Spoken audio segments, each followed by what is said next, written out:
had a very interesting conversation this morning. It's a really complex issue. And here's the other piece of it, which is security, which is front and center in people's minds all the time, it seems. One of the reasons we're doing this event here in Miami is Miami's a border town.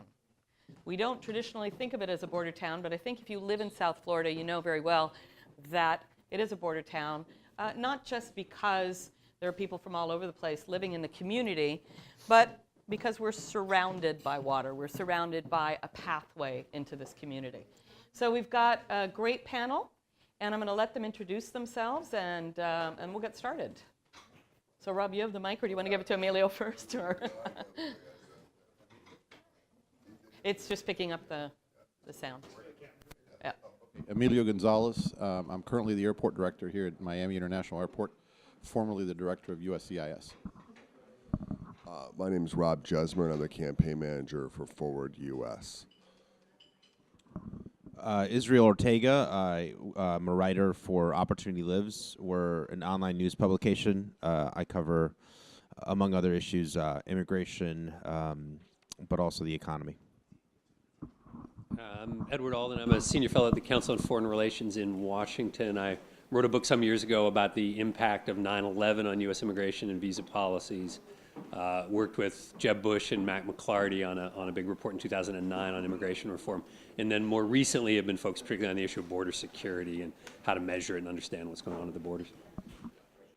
So I'm going to start with, this panel is national security on the border and then the homeland. So I'm going to start with Emilio and just ask you, Emilio, what are the pieces to that? What exactly does that mean, border and the homeland? What's the difference, and what are we talking about when we're talking about security? I think actually the dynamics have changed quite a bit. And by the way, I read your book and really enjoyed it. You know, in the past, immigration and security were two separate things. And they were kept two separate things, which is one of the reasons why INS was bifurcated into three separate agencies. So you didn't have the same people being, you know, judge, jury, and executioner, if you will. And I think that's run full circle now. And now I think that immigration, whether we like it or not, is falling under national security. Maybe not as a principal issue within national security, but events have forced it on national security. And it doesn't get any better, because whether we like it or not, every time there's a terrorist event here in the United States, every time something bad happens and you can point to the perpetrator being an immigrant, a refugee, an asylum seeker, it just sort of continues to feed this idea that immigration and counterterrorism, immigration and national security have to be addressed at the same time. It may not be correct, we may not like it, but unfortunately I think it's what we're dealing with now, and we'll continue to deal with it in the near future. I'm going to ask Ted to respond to that then. A couple of, I mean, one of the things I tried to do in my book was to help us. I mean, I agree, I think in the public reception, there's no question that immigration and security are connected. But I think if you actually look at what's going on, there are really two challenges that are related but separate. And one is what I would call the garden variety control of illegal entry across the border, which has been, you know, in the public debate going back to the 70s, but really escalated in the 1990s when we began to saw very high levels of unauthorized migration from Mexico. So we can talk a little bit about the progress that's been made there, which I actually think is far more significant than the public recognizes. The other is the use of border security as a national security tool. And this really came into focus. It didn't start then, but it really came into focus after 9/11 because all 19 of the hijackers came initially to the United States on legal visas. And so we became aware of the vulnerability of our visa system. Again, I think there is a largely untold story of the progress that's been made. I don't think it's coincidence that the terror incidents that we're seeing in the United States now are being carried out by people who are already here. They're either green card holders or naturalized citizens, or they've been here for some period of time. You go back to the 1990s, all the terror incidents were at the hands of people who had come to the United States recently. And I think one of the big reasons for that is that if you're coming to the United States with the intent of carrying out a terrorist attack, it's a lot harder to get here than it was prior to 9/11. Our defenses against that sort of thing have improved dramatically. As we've seen, it doesn't make us invulnerable because you've got these domestically inspired folks, but I think there have been big improvements on both of those fronts. Are we focused too much on the southern border? It depends on what your purpose is. So if your purpose is to reduce illegal migration, no, because that remains the primary entry route. I do think there is growing awareness of the visa overstay problem, though that too has been shrinking. The numbers, unfortunately, in all of these are not as good as they should be. If you're talking about national security, then I think your concerns are much broader. They're I think, at airports, at the Canadian border, at seaports, any form of entry into the United States. Generally speaking, if you look back over the history, people coming in to commit terror attacks have used the legal channels. They haven't come across the southern desert. They've come through the airports or legal ports of entry. So I think from a national security perspective, I do think we are overly focused on between the ports of entry on the southern border. On the southern border. And when you and I spoke the other day, we talked a little bit about the northern border, which is a lot bigger and it's more porous. So why is that, from a security standpoint, not a migration standpoint, but a security standpoint, what's the relationship between the two countries on the northern border? Well, I mean, I think the major difference at the northern border is that the depth of cooperation between U.S. and Canadian authorities is much deeper than it is at the southern border. We've seen a lot of improvements in U.S.-Mexican cooperation, but there's still a lot of areas there that are essentially uncontrolled. When you're talking about U.S.-Canadian cooperation, the two sides are almost part of the same law enforcement force. We've got these, border enforcement task forces that work seamlessly across the border. You've got really perception of a common interest in trying to keep terrorists out of both countries. Again, not perfect. You could see things happen, but I just think there is a depth of cooperation there that makes the Department of Homeland Security more comfortable with the situation at the northern border than it is with the situation at the southern border. Again, not to underestimate the progress at the southern border, which has been enormous. Okay. Rob, do you want to react to that? Well, I largely agree with everything that's been said. I think that, I spend a lot of my time on Forward US. I spend the other part of my time trying to elect Republicans to office. And I noted what you said about the perception. The perception now, from a political point of view, I think is what we're fighting and something we have to deal with as it relates to passing reform. But I do think people feel like there needs to be dramatic improvement upon the southern border primarily. And look,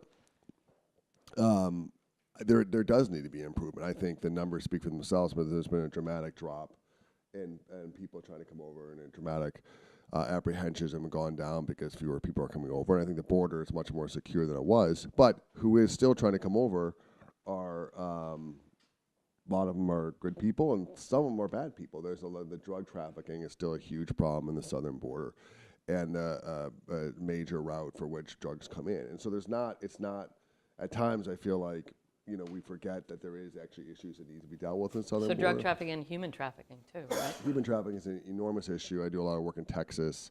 Houston is a major gateway for this stuff. It's a big problem. So what we have now, in my view and my reading of it, and understanding, is that you have a lot fewer people coming over, but you have a lot of, I don't say more, but the ratio of good to bad people is not what it once was. And so and then I think you fast forward to whether it's the visa reform or I think it's a reasonable expectation for the country to know who is here and how long they're going to be here and what their kind of what their status is. And that's, I think, we got to do a better job on that stuff. And as was noted, we're doing a better job, but it's not perfect and it needs to be improved. And I think a huge part of that stuff. And then finally, I would just say, when you have some of these murders that have occurred, which by any measure are minuscule amount of the people who are here undocumented, it just does, from a perception point of view, from what I do for a living, it is a gigantic problem as far as just trying to sell this, because the reality is those people shouldn't be in our country, right? And they should be deported and or should have been deported. And so there's a lot of different, the facts on the facts on security are on our side. And to everyone's point, we need to do a better job selling them. But the perception of it is still something we need to overcome and if we're going to be successful in immigration reform. So Izzy, you're a writer. Can you help us frame how we would overcome that perception? Right. Well, I think a lot of it is starting with the facts, because I do think that there is ignorance, frankly, by the American people, because oftentimes headlines will sort of drive the narrative. I mean, we see examples of this where, like you noted, a drunk driver who happens to be undocumented, and then that sort of becomes the headline, and then because of that, it just makes it a lot more difficult to really get out the message that when we're talking about undocumented immigrants, they're not really committing more crimes than the general population. I mean, this is something that the Pew has looked at, and other Congressional Research Service. I mean, other organizations that are nonpartisan have been looking at these numbers and have concluded that. And so I think it starts with that. I think it starts with really laying out the facts, but then it also starts with making sure that you've got the right people going out there and communicating these ideas. I think, unfortunately, because of how toxic the immigration topic can be, it's hard sometimes to find the right people to make that case. I think you're starting to see some people who are willing to stick their necks out politically. I was interviewing a freshman congressman by the name of Will Hurd, who represents 600 miles of the U.S.-Mexico border, and he's talking about that history that exists at the U.S. border, where people are, for generations, people have been crossing the border to go to school, to do business with one another, and so I think getting that out there more, because I think a lot of times people don't realize that there are millions of people living on the U.S.-Mexico border, and not all of them, and you don't have, these images of, people jumping across the border or committing crime at the rates that sometimes I think the news outlets can sometimes portray it to be. And so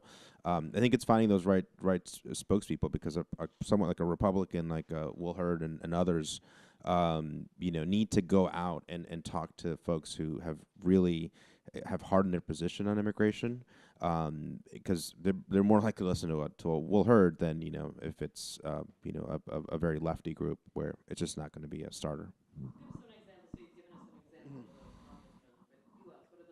Yeah. I mean, I think there are Democrats too, I think, who do want to see this too. I mean, not to continue on Texas too much, but Henry Cuellar too. I mean, he's another Democrat who has been looking at this, and I think he wants to be constructive with other Republicans. Mario Diaz-Balart, who of course a lot of folks know here from South Florida. These are folks that want to be a part of the solution, who are willing to work across party lines to get these things done. I don't think that you can separate, the economic with the national security concerns that would need to be addressed in some type of reform.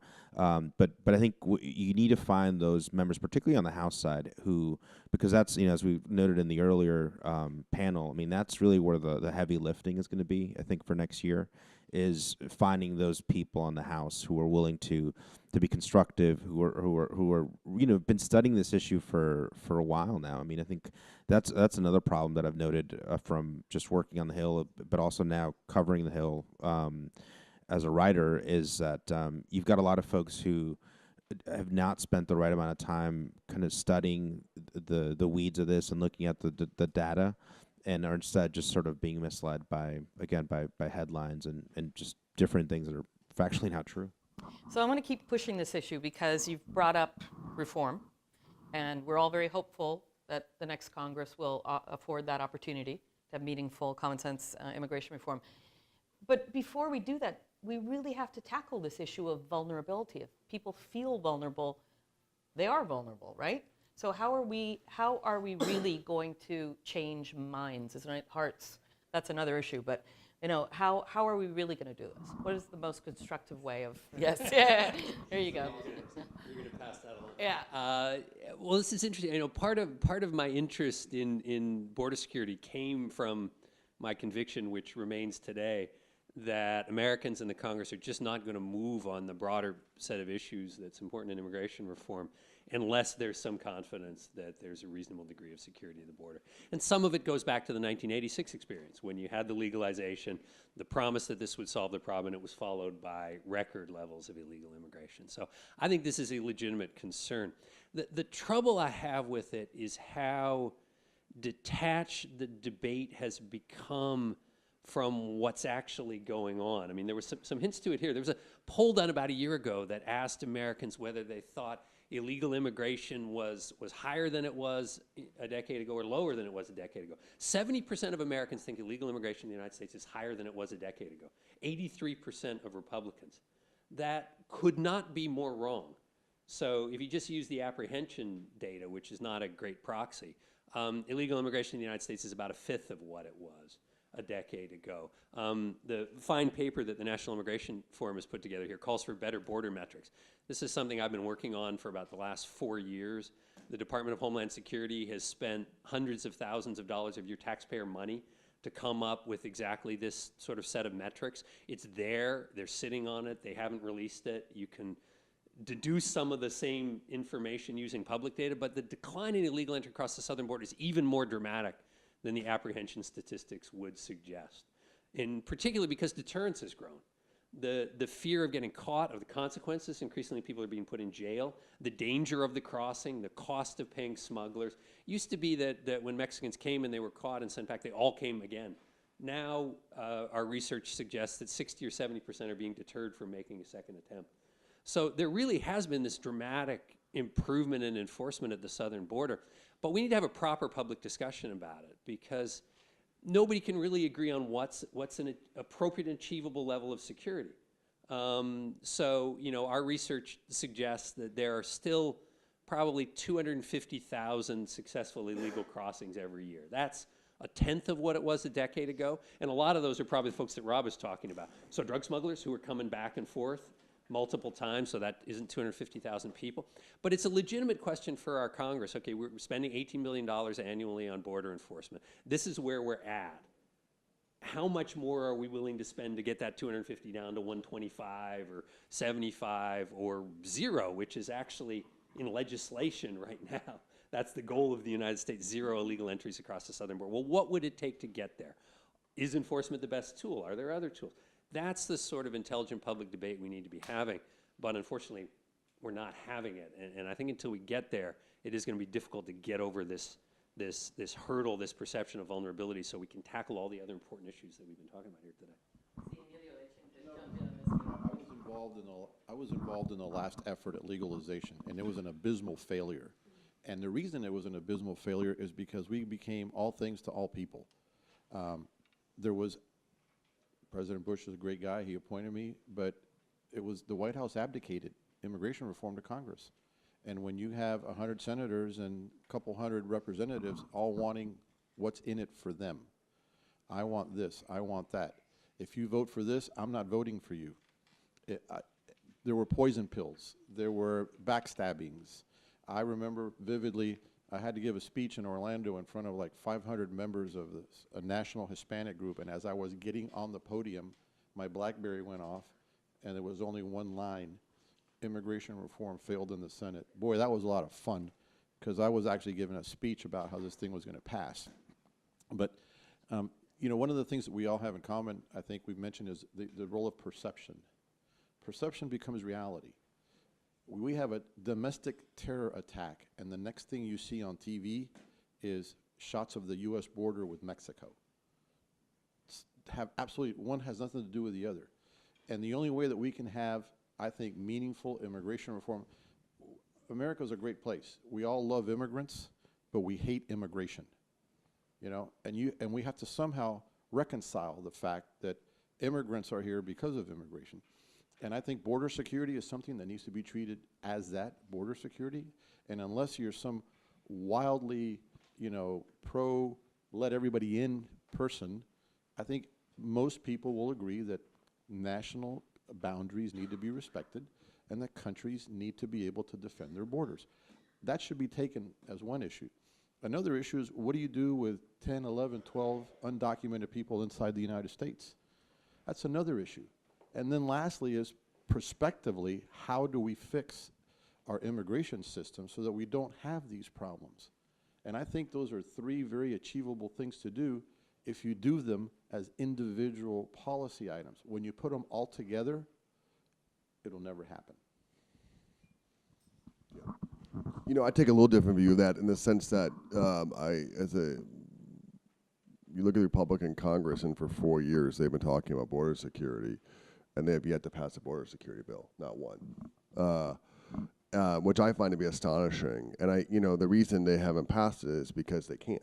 They can't get it out of their own Congress. And so I think, well, I think it's for a variety of reasons. There's a few members who I think, frankly, in the southern, some from not that far from this area, some of them in Texas and other areas, who have a greater understanding of the border and realize some of the stuff being proposed is not the most efficient way to deal with the problem.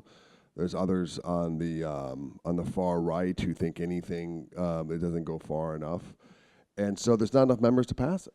And so you need Democrats. One of the great political things I never understood about President Obama is why he just didn't say, send me a border security bill. You guys have been talking about border security for years. Why don't you send it to me and I'll sign it? Because anything that would have gotten through Congress would have been okay from his point of view, because it would have actually had a Democratic input, not only get to the House, but obviously get to the Senate. So I think the coalitions, to your point, at some level, the coalitions are going to be different. I do think that the bills, it's hard to imagine one bill going through now. You're going to have some, you're going to have 3 or 4 things lined up, and some people vote for 2, some people vote for 3, some people vote for 4, and that's how it'll pass. But I do think there's not, we are still at a point where we need bipartisan support to pass anything.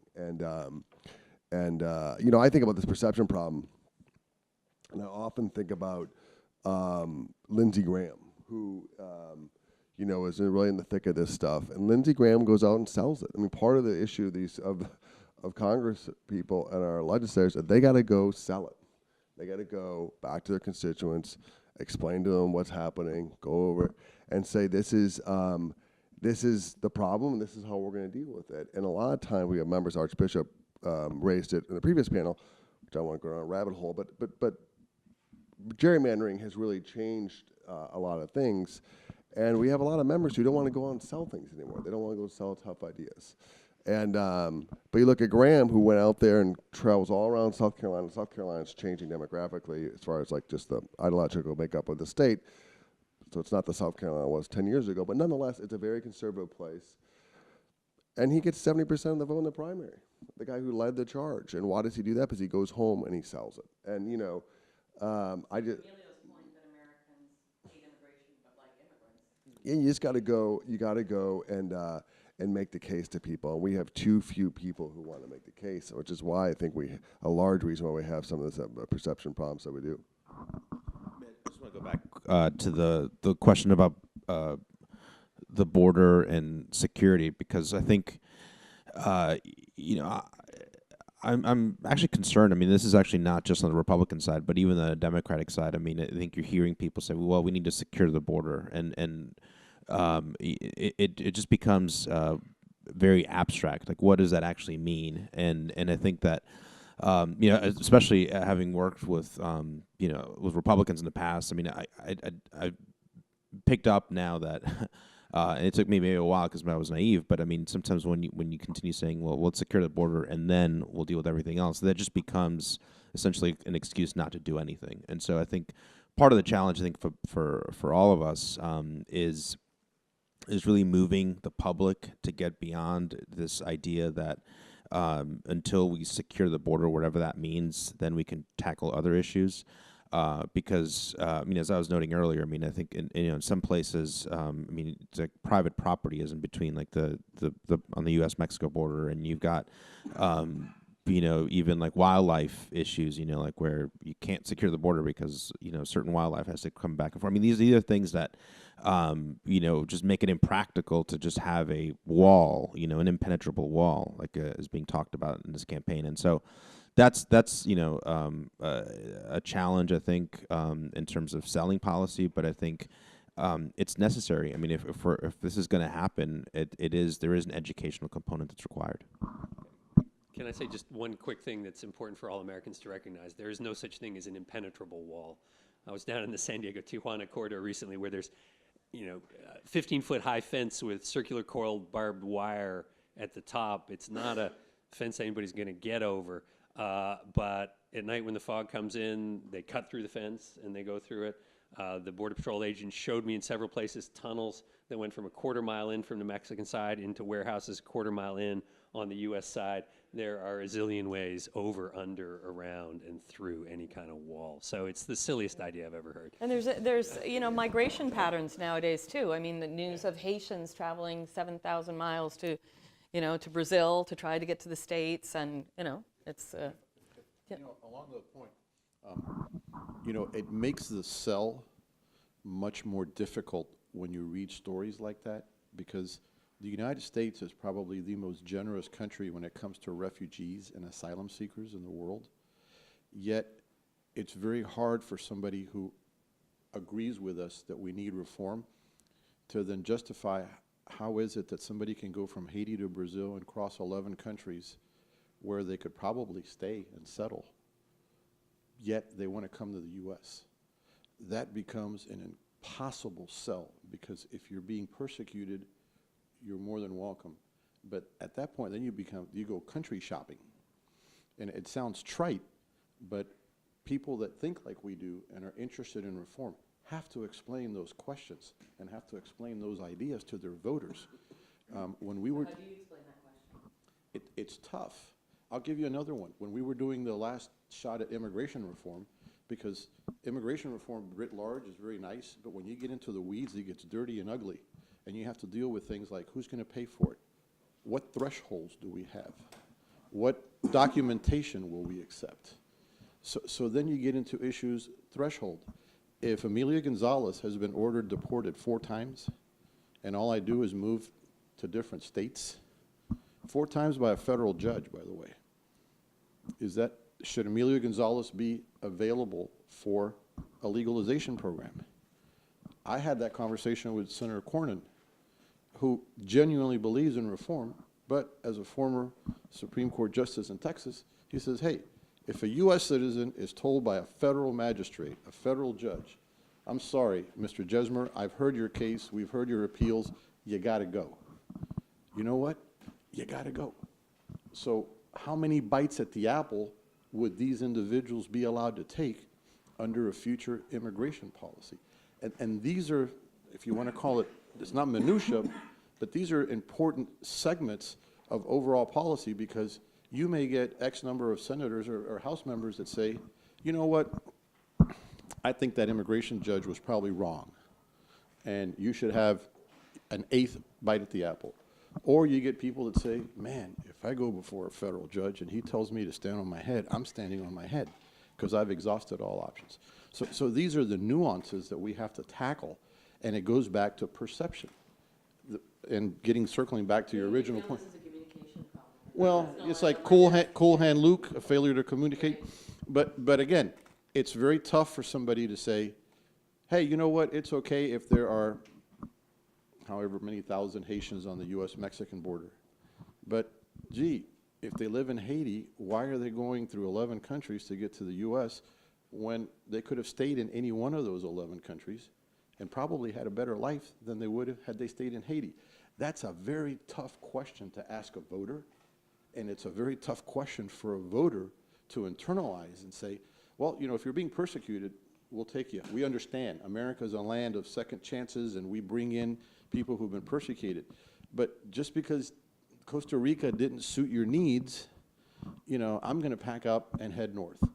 And those issues are tough issues for members of Congress.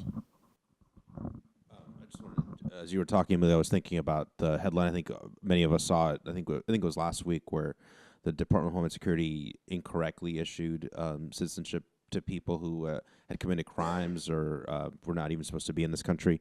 So I think that's a reality. I mean that's happening, and I think when you add that with public opinion polls showing that the American people have very little trust in government, and Congress is at an all-time low. I mean, that's the other challenge too, is that people just don't have a lot of faith in government right now, and so when proposals come up where we're going to do something big like comprehensive immigration reform, that's a challenge, and not to conflate too many policy issues, but with the passage of the Affordable Care Act, I mean that was an example of a big bill that again polls show that slight majority of people are not entirely happy with with how that's being implemented. And so I think that's another challenge too, is that as we're thinking about these things, that just the trust of the American people and our public elected officials is another hurdle that we have to overcome. Well, part of it, I think, is, as we all know, it's just so partisan. And I think about this issue that just happened with the 850 number. Look, that's a disgrace. I mean, that should not have happened, any measure. And instead, what frustrates me as someone who wants to see this badly pass is that, there's always criticism of Republicans and not doing it. And, I share much of that sentiment. But But sometimes I wish the left would take opportunities, like when these things happened, got out and said, "Yeah, this shouldn't have happened. Like this shouldn't have happened. We need to clean this up." They at times, I think, poo-poo border security. It's kind of like whatever they need. I just want to get, and they don't really sell that. Yeah, but they generally want to secure the border and stop future flow, which is part of the thing. I think if you deal, and I work with many great people across the spectrum, but sometimes you kind of talk to them, and there's like. It's kind of like that some people, to your point, are not going to be able to come in. Like it's not going to be an open border. We are going to have a deal where we're going to. The only way we can deal with people here is to legalize them. How we do that, when they get citizenship, if they get citizenship, all that stuff will be worked out. But that's the only realistic and, frankly, way that's consistent with our values. But that doesn't mean that everyone. I think the American people want to take that fight. To your point of view, if they know that future flow is going to be restricted, or at least we're going to understand how it's coming. And I think the left does a very poor job of selling their commitment to that concept. And so it breeds this kind of, I think, distrust that this is going to be the kind of final deal. We're going to make this deal. We're going to get it past us. It's going to, and I think that's problematic as well. So just a quick question, Emilio, because you're here, former director of USCIS. How could something like that happen, that 800 plus people were naturalized? CIS is actually the agency that executes the final paperwork. It happens because nobody did the right background checks before it got to CIS. There has to be staffed through ICE and all the other agencies, and then when the file comes to CIS, it has all the approvals. So the immigration adjudicator will see that the file is complete, everything's approved, there's nothing negative to report, this person gets through. To your point on the left, I remember when I was getting beat up because of the delays in naturalizations. I had a meeting with several Democratic members of Congress, senators, and one of them turned to me and said, a guy I know, he's actually a good friend, he goes, "Well, why don't we just naturalize everybody, and then if we find a bad apple, we'll take it away from them." And this guy's a lawyer, and his name sounds like Bob Menendez, but I'm like, Bob, do you realize how hard it is to strip somebody of their citizenship? It is hard. It's almost, you almost have to commit treason in front pretty much in front of a stadium full of witnesses. So by the time, again, the process is very, very long. Sometimes it can be really long. My issue with the wait times was that the FBI was doing name checks, and the FBI doesn't care about anything other than the FBI. So all the immigration name checks were at the bottom of the pile, and they continue to be at the bottom of the pile. And we had to write them a check for quite a few $1 million so they could hire more people to do it. But it is a process. It is a process. And these 800 or 900 people that got these citizenships, it's going to take a bunch of lawyers, full-time job, months if not years, to strip them of their citizenships. So we've touched on it a bit, but I'd like to get into deportation and whether or not, I think that there are a lot of reasonable proposals about security, and we're going to continue to debate that aspect of immigration reform. What about deportation? Emilio, you mentioned, You know, the 8, 9, 10, 11 million undocumented. Well, you have to create a threshold. If let's say we go down the path of naturalization, where do you draw the line?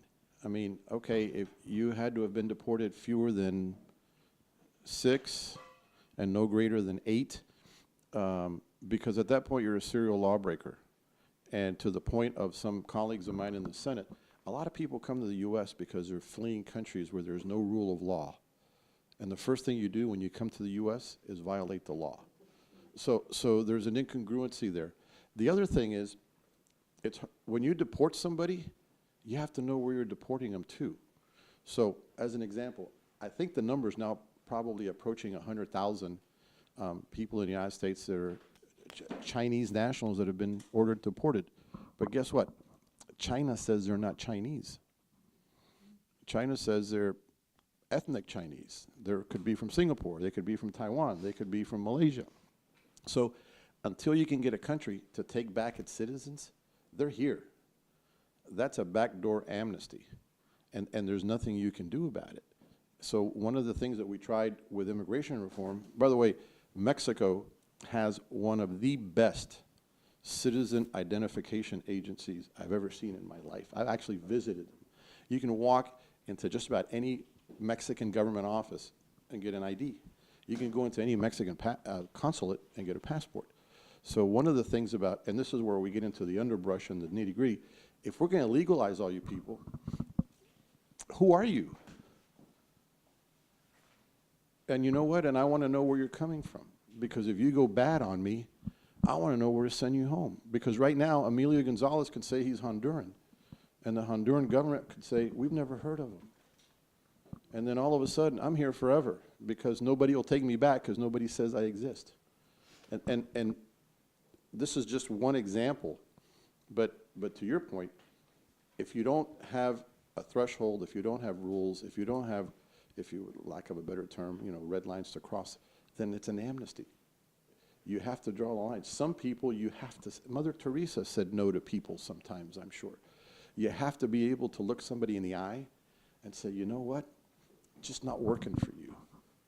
And then you work on the other 11 or 12 or 27 people that's working for them.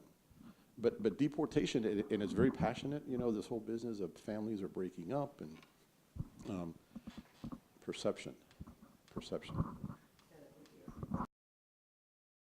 Yeah, I was just going to say quickly, I think one of the things that has been so difficult in this debate for so long is making a distinction between people who came here in an era when the United States really wasn't enforcing its laws and people who are coming here now when we're actually trying to.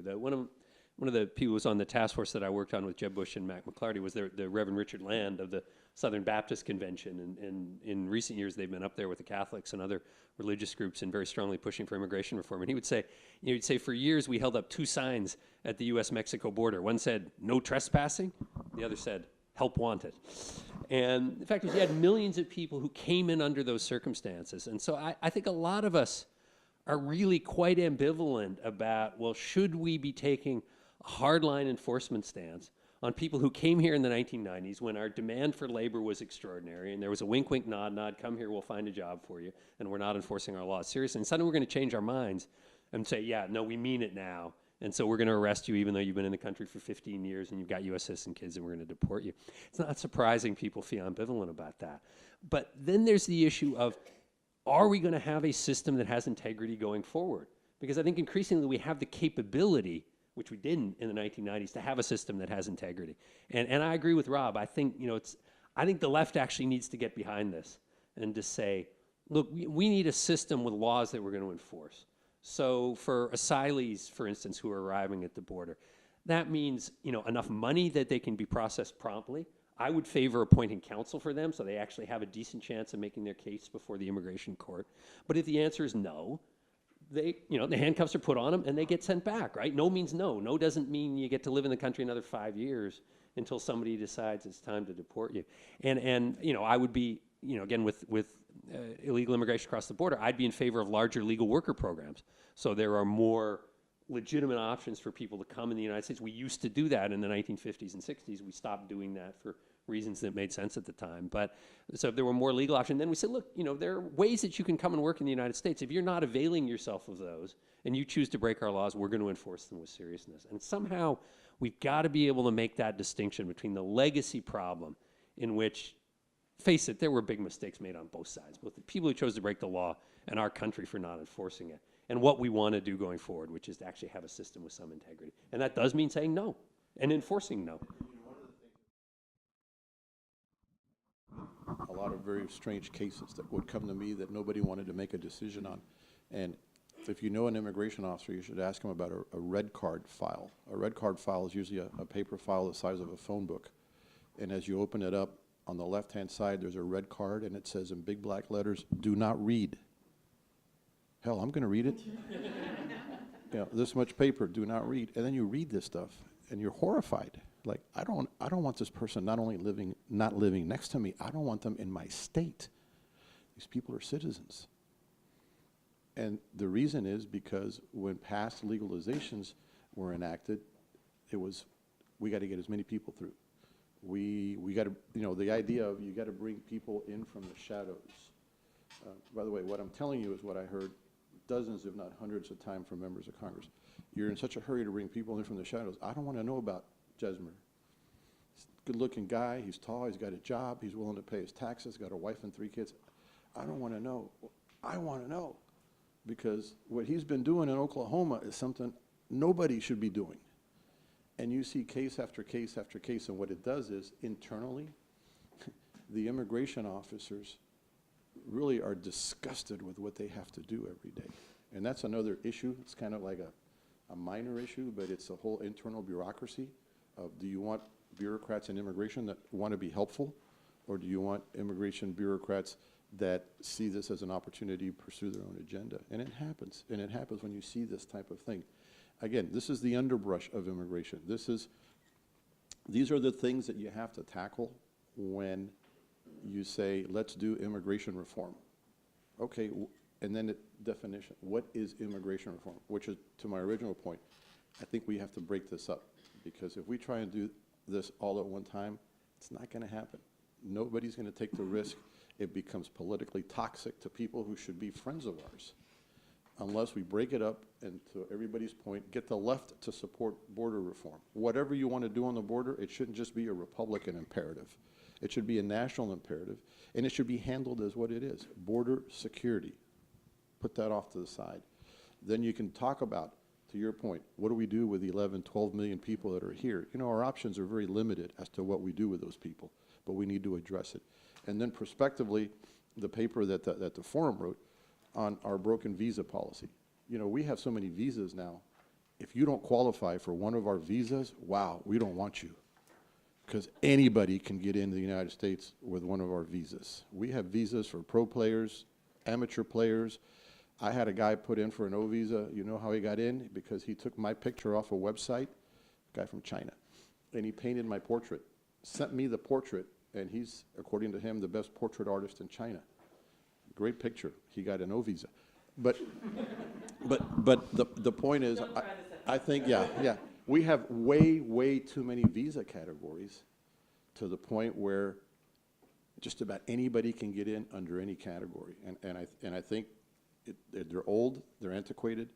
We need to relook at our visa policy. Our visa policy should always be, I think, family-based, but it needs to be economically based. We need to bring in the best and the brightest. We need to retain the best and the brightest.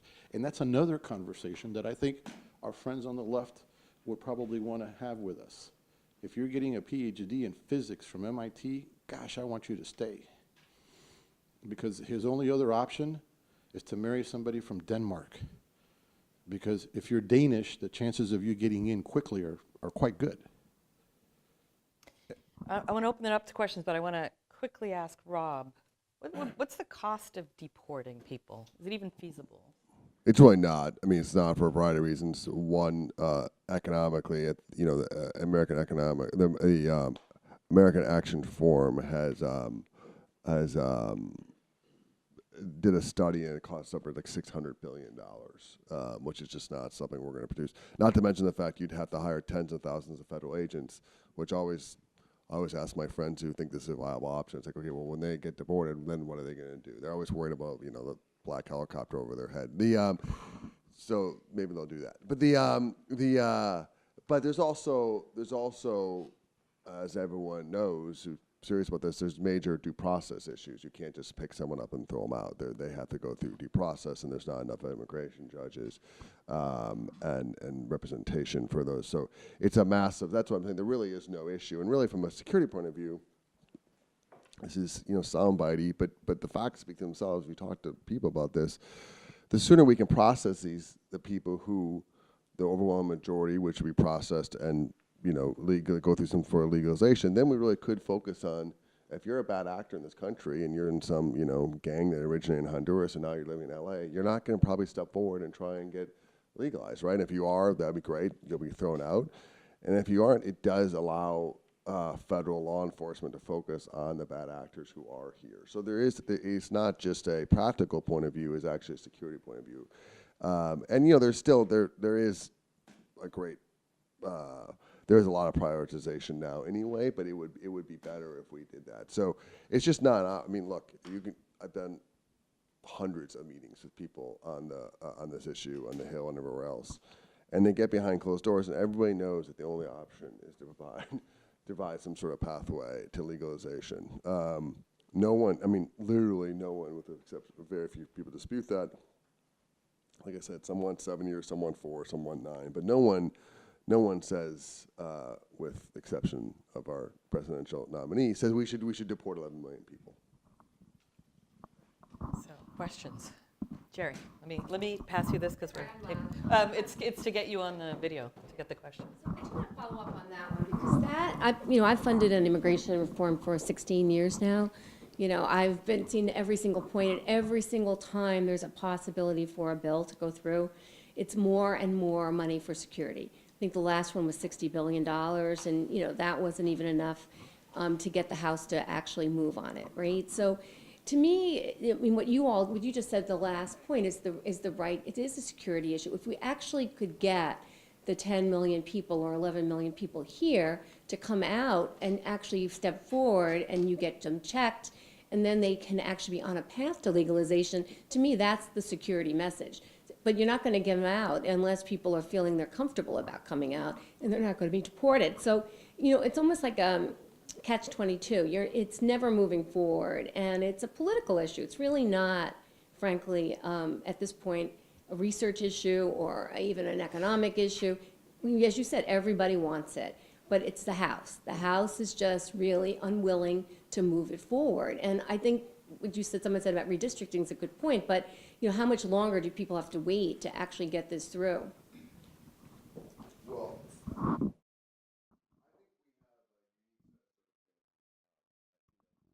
I liked Speaker Boehner a lot and thought he was with us on this issue, but Speaker Ryan is, I think, I have tremendous hope for his willingness to do this and do the tough things. I actually think Chuck Schumer will be a good on the Senate side and the new Senate majority. I think Reid was just poisonous for basically everything for Republicans, so there'll be some fresh faces, and we'll have a new president. And so I think there'll be a little bit. Look, what I always say to my Republican friends, some of which are clients who run, I say that this is never going to be easy. You know what I mean? Like it's not. There's not. If you're looking for the perfect time where no one's going to criticize you, we have people who are on radio and on blogs. This is how they make their living. This is how they feed their family and pay their mortgage, is to go spin people up. They're not just going to stop. And so part of this, you know. I don't know if I can say this here, but I say, you know, it's time to put your big boy pants on. Let's go and do it. Like it just, you gotta just go do it. And I've often used this analogy, which I don't know if it's very good, but if you watch these, I have little kids, they love these nature shows. And if you watch like the migration of animals that like cross the river, you know, they all cross together. And there's like, you know, always one or two animals that like, there's a predator and they kill one of them or two of them. But, you know, the thousands and thousands that we're making across the river, right? And I always say to people, if you just if instead of trying to pin off one here and one there, if we got 200 Republicans to vote for it and 45 Republican senators to vote for it and really just got behind it, the politics actually is much easier for people to manage if they do it in bigger numbers and smaller numbers. And, you know, I'm not speaking, I'm just speaking in factual terms. If Secretary Clinton's elected president, she will be the most unpopular person in the since modern polling to be elected. And you would think there'd be some sort of wake-up call to some people who want to do things. You know, we'll have to see. We got to keep on. I mean, look, she said she's going to bring it up if she's elected. I believe it's coming, and we're going to have to deal with it. And I hope I said, like, I think there's a lot of emphasis on what the right can do better. I do think the left, they need to do their part as well. If I could just pick on that quickly, since I wrote a story about this for OpportunityLives.com about Clinton's promise to enact immigration, because she's made it very clear. She said she's going to do something within the first 100 days in office, and so so I think that's a problem. I think that is a problem because you know you're setting these expectations, and as someone who's worked in Congress, but also someone who's been following this issue for a long time, I mean. Just even now in these couple hours we've been out here, I mean, we've thrown out a lot of questions. These are really tough questions, and sort of to say that we're going to just do this in 100 days, I think to me is a little bit disingenuous of how difficult this really is. And so I've talked to immigration activists about this, and they are concerned because, you know, if Democrats don't deliver on immigration, I mean, this will be the third time essentially that they've been told, yeah, you know, we're going to do this, and then it doesn't happen. And so that's I think important to put out there. And then I think my other fear, though, is that it's possible that if Secretary Clinton is elected and then she does want to follow through with this, that she will just circumvent Congress and just do this by executive order. And yeah, that'd be a disaster. I think Republicans would be rightly upset. I think actually a lot of Americans would be rightly upset. And so that's another fear that I have about this.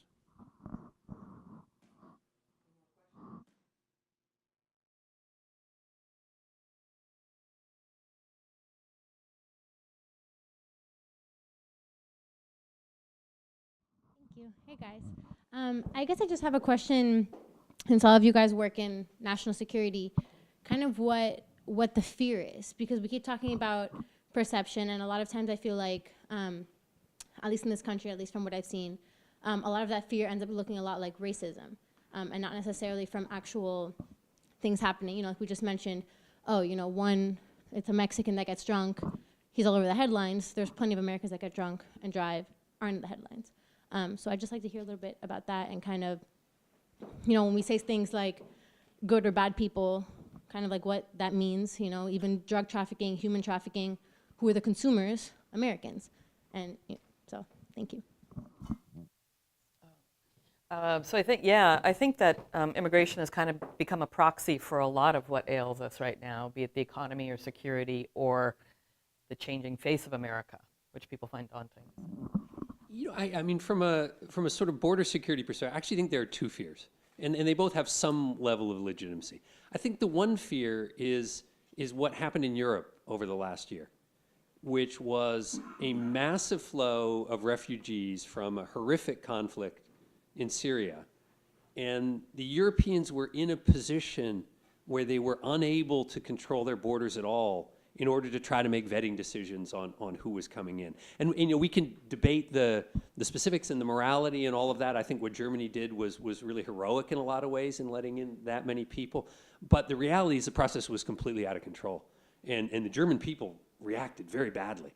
I mean, people generally want to believe that immigration into their country is controlled in some way. I mean, you can debate what the numbers are and who we should let in and why, but they want to believe their government has some level of control. And so I think one of the sort of base public fears is just this notion that it is out of control. And I think if you look back at the history of the US-Mexico border, it never was under control. For most of our history, that wasn't a problem. In the 80s and 90s and 2000s, it became a much bigger problem. And so I think there is a public demand for control. I think that's the sort of big picture issue.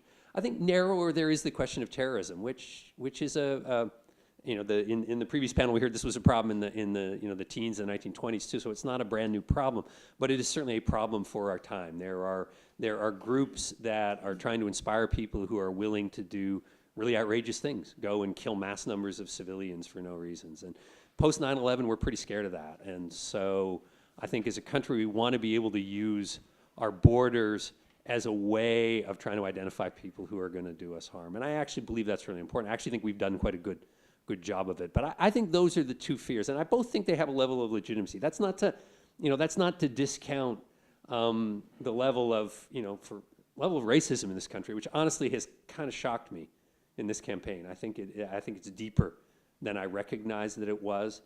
But I do think that there are a lot of legitimate concerns that Americans have that public policy makers need to address seriously. Just to follow up quickly on that, because I think the other thing that I feel like racism and xenophobia has always been around, but I think that as the economy, especially in the last few years, just took a downturn, it made it easier to blame an immigrant for taking your job. And then you start seeing these people who have these racist views be more open about it. Even on social media, they can be anonymous, and so they do this. And so, this is more of a rhetorical question. I mean, I just wonder, as the economy continues to improve, I mean, you are seeing like the unemployment rate is going down, consumer confidence is ticking up a little bit. If that holds steady, I mean, I do wonder if that will create an environment, or at least help create an environment that's conducive to some type of immigration reform. But the economy is part of it. But I think, Ted, to your point about the level of xenophobia and racism, that's really shocking. It's come to the surface. But, we're living in a, for English Press One culture that people are reacting to as well, right? Yeah, no, and that brings up a sort of a broader conversation about assimilation, about how we integrate our immigrants, which again, these are not easy things to address, but I think that is a part of what's required and what's necessary if we're gonna, say like we are integrating immigrants well, as opposed to like say Germany, and if people have that and say, oh yeah, this is happening, then it could make people more open to be more welcoming of immigrants, increasing the number of visas for high skilled and low skilled immigrants. We Quick comment. I know other ahead. people No, want go to say, ahead. but I think one of the things we've done a very poor job of in public policy is actually bringing out the inherent generosity of the American people. The Canadians have this program where individuals, churches, communities can sponsor refugees. That's the way they're settling a lot of the Syrian refugees. I hosted a meeting with John McCallum, the Canadian immigration minister, recently. He told me, he said, I must be the only immigration minister in the world whose problem is I can't find enough refugees to satisfy the public demand for resettling them. We don't do that in this country. Play on what I actually think is a much deeper generosity than we're tapping into, and I wish we would. Americans are enormously generous. I used to work a lot with our Canadian counterparts, and they have a very different take on immigration. Their foreign ministry actually grades their embassies on their ability to recruit people to emigrate to Canada. So every year or so, the Canadian Parliament, the government, puts up a list that says, we need industrial engineers, cardiologists, whatever. And then they send this out to the Canadian embassies around the world, and it's their job to recruit these people to move to Canada. Just as an interesting, funny anecdote, I was meeting my counterpart, and I said, what's keeping you up at night? And he said, Ukrainian barmaids. And I said, why? What? And he said, yeah, because some members of parliament were inserted into that list of priorities, Ukrainian barmaids to work in the western provinces in Alberta, Saskatchewan, because it's really cold there and nobody wants to live there. So, and whatever the restaurant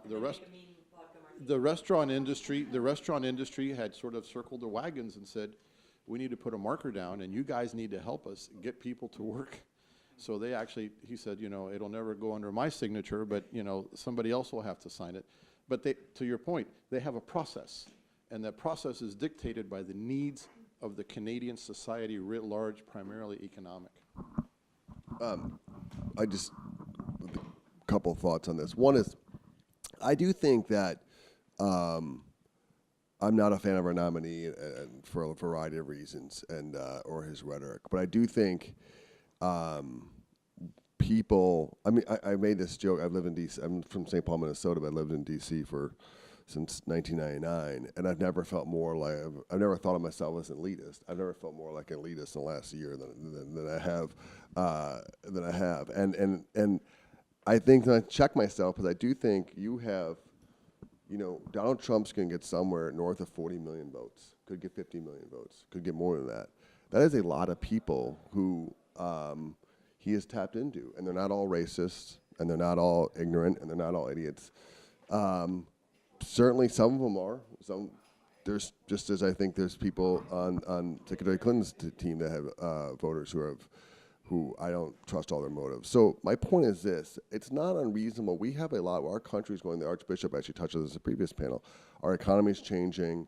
Things are happening. This is a long problem, systemic problem. But people are really insecure about their future and are nervous about it. And I think at times, all of us are fortunate to have good lives and good livings and all that kind of stuff. We're a little, just globally, a little dismissive of it. And I don't think that's very helpful for any of our goals. And I don't, when I talked about it earlier, it's not unreasonable. My dad called me. My dad, I'm sure if anyone who works in politics, my dad believes I can fix anything that's happening in Washington, D.C. So everything goes wrong, he calls. He's like, why aren't you? And it's like, okay, well, can't really do that. But he was, I know I touched on this earlier, but he was very upset about this poor woman who died in San Francisco at the hands of this undocumented murder. And he's like, I just don't understand why this happened. And I got to tell you, I don't understand why it happened either. I mean, this is a person who should have been deported. And instead of, and I think with all due respect to your question, I don't think the answer is, well, Americans commit murders at the same rate as undocumented or this or that. I don't think that sells in the middle America. I think what sells in the middle America is those people need to go. You know what I mean? We got to do a better job. We got to secure the border, and they need to go. And they are, in fact, bad people. Not many of them, but they are in fact bad people.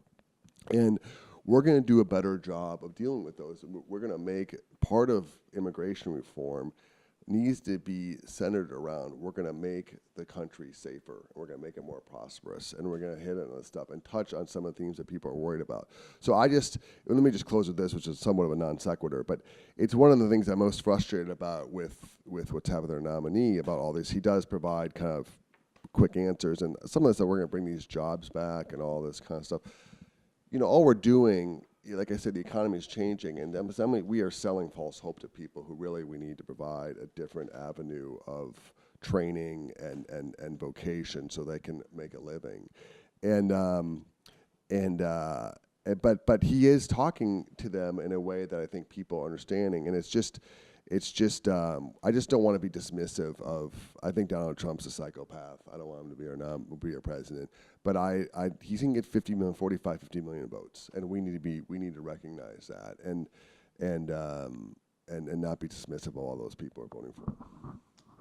Well, listen, conscious of the time, I'm going to thank our panelists, and then I'm going to ask Ali Noorani to give us some closing remarks. So thank you, gentlemen, very much.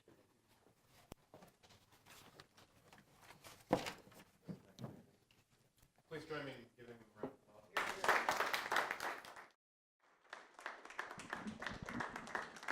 So last night, while many of us were watching the debate, I got a text from Jimmy Kemp, and he got hit by a sinus infection. So he was bedridden, and then decided, okay, I'm going to drag myself to the airport. Problem is, he dragged himself to the wrong airport. But what he did is shared with me the reason why he found this very important. He found this issue very important because for him and his family, it went back to Proposition 187, where Jack Kemp took a leadership role in pushing back against Prop 187, which is moving through California. And Jimmy and the Family Foundation and their public policy perspective on this was that we need a much more constructive approach to the immigration debate. So that's why we are really thrilled to be partnering with the Kemp Foundation, not just on this event, but some work that we started over the course of the summer on the Hill and some things that are moving forward through the remainder of the year into 2017. I really want to thank Rudy Fernandez and the folks here at the University of Miami. Rudy and his staff have been just a real great partners on this, and Rudy's been a great partner and a great friend of the organization and the issue for many, many, many years.